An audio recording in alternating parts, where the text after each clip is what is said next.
Daily devotionals with open hearts and open minds. First United Methodist Church in Pueblo, Colorado presents Hope and Coffee with Pastor Hugo Venegas. Hi, welcome back to Hope and Coffee. This is Hugo Venegas. We have been talking about what is the face of hope in a context of violence, and we saw that the ark was commissioned to be built by Noah because of the wickedness and the violence that the ancient culture was experiencing, kind of like we are experiencing today. So how can we find hope from their context and transfer it to our context, just so how we can respond to the increasing violence that we see around our country? And I want to submit to you that Noah's family, that there were only 8 of them that entered into the ark because they were the seeds of peace for what God wanted to replenish in creation. He wanted peace, not violence. He wanted righteousness, not wickedness. And if we are going to enter and engage in what is happening in our culture, we have to do it from a perspective of being the seeds of peace. I told you about my friend who called me up a few days ago, she was disturbed. She was right there in Denver and seeing what was happening, seeing what had happened to George Floyd and how he was brutally killed. She was troubled and wanted to know, how do I respond to this? And she said, I have to speak. I have to speak. I can't be silent. So hope always speaks peace. And I told her we have a great model in Mahatma Gandhi. And Gandhi said to be the change that you want to see, that we need to be that which we want to see. And what do we want to see? We want to see a society that is more just. We want to see a society that is more peaceful. So therefore, we need to embody the characteristics that we want to see in our culture. And when you heard me say that I'm not going to go protest with violence, but I'm not going to remain silent, because I think silence is complicit with violence. When we see something going wrong in our culture or going wrong in our communities, and we don't speak peacefully to it, then our silence can be complicit. We allow and perpetrate violence by remaining silent and not speaking the truth about it. Let me tell you a quick story. When I first came to the United States, I didn't speak English very well. And there were things that came out in Spanish and things that came out in Jamaican. And I had a friend, Randy Block. And Randy Block would always be correcting me and say, this is how you pronounce it, Hugo. This is how you say it. Randy loved me deeply enough to help me to speak English properly. Is that the kind of a love that we have? That we can speak the truth in love, because we cannot tolerate to see a brother and to see a sister living a life of debacle, of debauchery, and a life that is not abundant, and a life that is destructive. So when we speak, we have to speak in love, and we have to speak in a corrective way. So I want you to know that when I talk about peace, is speaking peacefully. It's becoming that change that we want to be.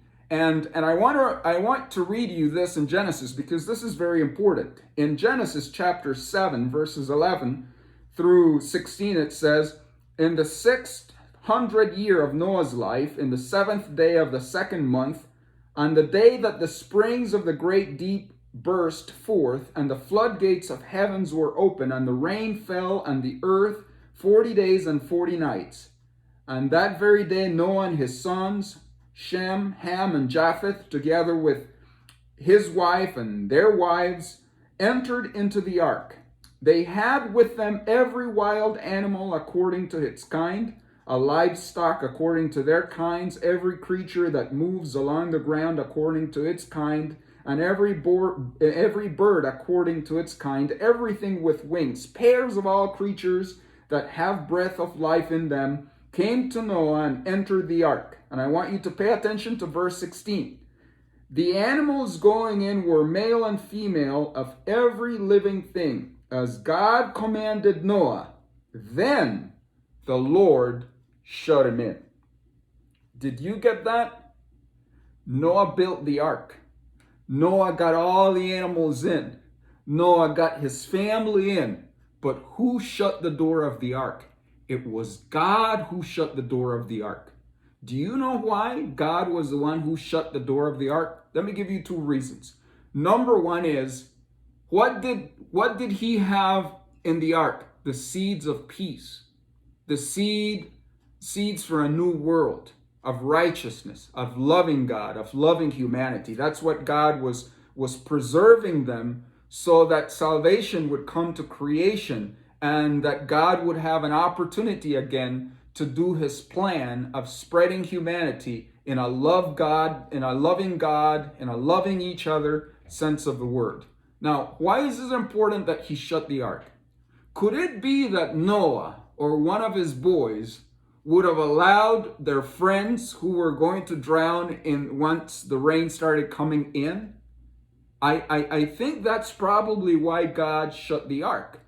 Because had one of those friends, one of those high school buddies, gotten into the ark, do you realize what would be sent into the new world that God was going to create? Trouble, violence. It's kind of like a virus. God was shutting the virus out of violence and creating something new. And we have to be conscious that if we want a new society, we have to shut out violence. And we only have to seek peace and righteousness and the love of God. Now, we all have seen what happened to our country with the virus. We shut the door on China. But most of the cases that entered in the United States came through Europe. And now it's spreading all over the place. That's why God shut the door, because he's like, I want my seeds of peace to bring fruition and to bring life down the road. So what does the face of hope look like in a culture of violence? We need to shut our doors out. We need to shut violence out.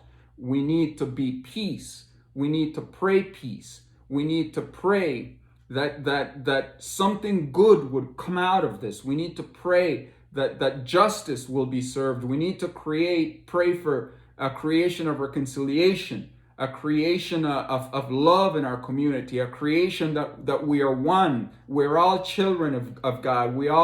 God wears all the jerseys of his kids, and we have to be committed to a world of righteousness and a world of peace and a world of respect and a world of goodness and a world where everyone has a chance to breathe in God, to breathe in life, to breathe in love, to breathe in peace, and to enjoy the beautiful things that our world has to offer to us. Hugo Venegas, Pueblo, Colorado. God bless you.